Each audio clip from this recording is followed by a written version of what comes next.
साहब ने जो आर्टिकल 370 की सारी बहस ऑनरेबल सुप्रीम कोर्ट के अंदर चली है, उसको ऑनलाइन टेलीकास्ट किया गया। पूरे जम्मू कश्मीर के साथ साथ पूरी दुनिया ने ऑनरेबल सुप्रीम कोर्ट के अंदर जब 370 की बहस चल रही थी, उस बहस को देखा। कोर्ट के अंदर जब आर्गुमेंट्स और काउंटर आर्गुमेंट्स हो रहे थे, तो आपने ऑनरेबल चीफ जस्टिस और ऑनरेबल जो जजेस हैं उनकी तल्ख टिप्पणियां भी सबने देखी। हमें यकीन है कि पूरा जम्मू कश्मीर और पूरा मुल्क ऑनरेबल सुप्रीम कोर्ट के फैसले का दिल से एहतराम करेगा, क्योंकि हमारे मुल्क का कानून सबसे बड़ा है। हमारे मुल्क की अदालतों में सियासी हस्तक्षेप, पॉलिटिकल इंटरफेरेंस नहीं होता है। हमारे मुल्क की अदालतें जो हैं वो हमेशा से ही न्याय संगत और तर्क संगत जस्टिस देने वाली अदालतें हैं। हमारे मुल्क के अदालतों के निजाम को पूरी दुनिया का बेहतरीन जुडिशियल सिस्टम माना जाता है। इसलिए honourable supreme court of India, जो कि हमारे मुल्क की सबसे बड़ी अदालत है, और ऑनरेबल सुप्रीम कोर्ट के सबसे बड़े जस्टिस, जिनको ऑनरेबल चीफ जस्टिस कहा जाता है, वो भी इस बेंच के इसको हेड कर रहे थे। अब जो भी ऑनरेबल सुप्रीम कोर्ट का फैसला होगा वो हम सबको मान्य होगा, क्योंकि अदालत का फैसला जो है वो सियासत से ऊपर उठकर फैसला होता है। अदालतों में सियासत नहीं होती है।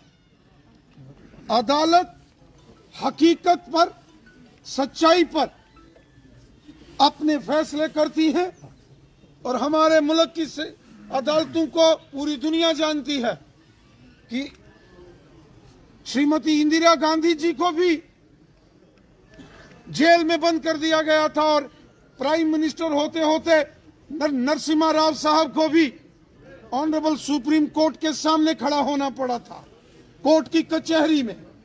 इसलिए हम सबको ऑनरेबल सुप्रीम कोर्ट जो फैसला करेगी उसका एहतराम हम सबको होना चाहिए, और उसका एहतराम हम सबको है। हम अपनी अदालतों पर पूरा यकीन रखते हैं।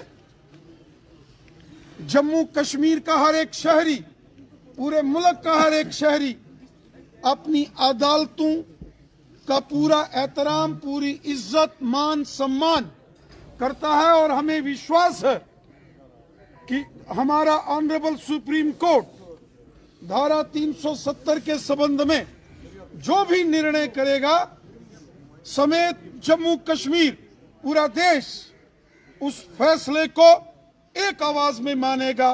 पूरा देश ऑनरेबल सुप्रीम कोर्ट के हर एक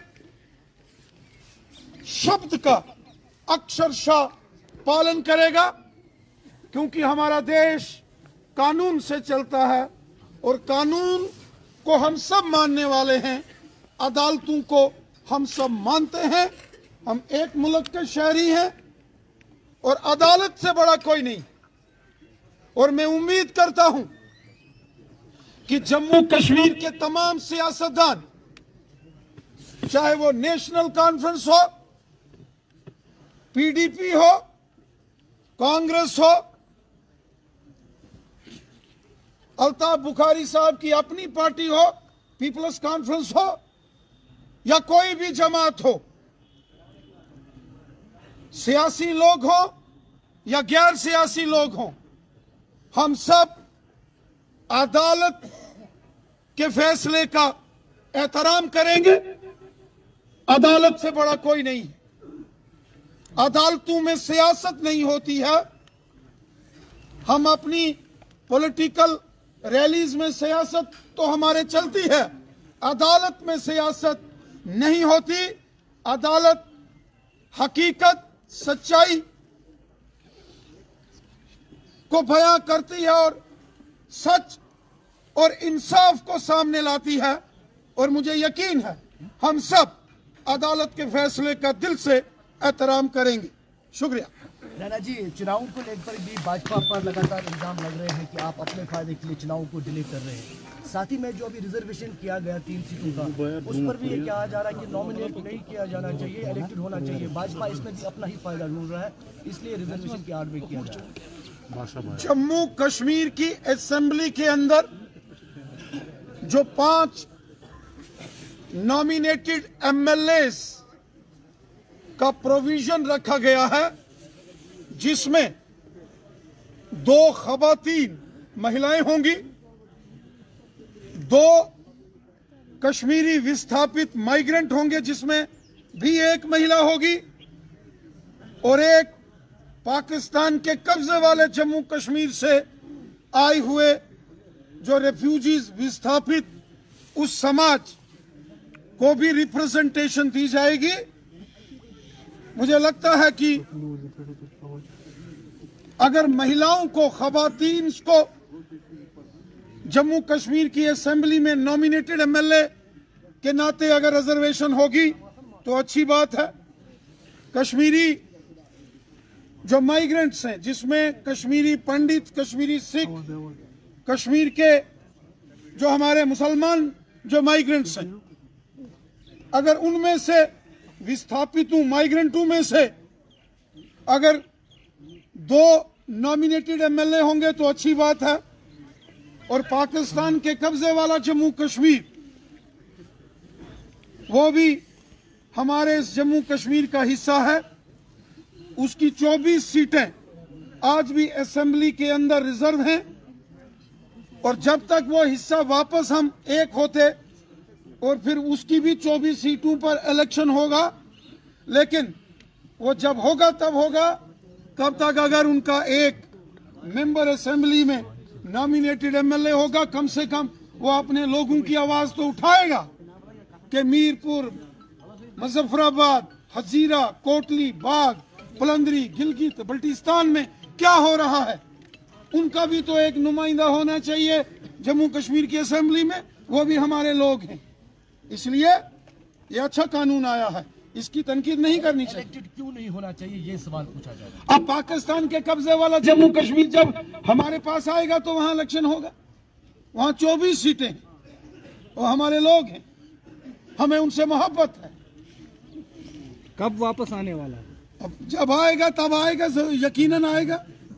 हमारे लोग हैं वो, हमें उनसे मोहब्बत है, इसलिए हम उनके एक शख्स को यहाँ एमएलए बनाएंगे नॉमिनेटेड असेंबली में, वो भी अपनी बात रखेगा। तो भाजपा के खाते में जाए। चलिए, वो जिसके खाते का भी होगा।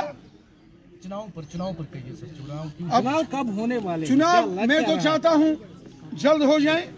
जैसे मध्य प्रदेश, राजस्थान और छत्तीसगढ़ में बीजेपी ने अपोजिशन का सफाया किया है, वैसे यहाँ भी इलेक्शन हो जाए और बीजेपी की जीत हो जाए और यहाँ बीजेपी की हुकूमत हो, बीजेपी का चीफ मिनिस्टर हो।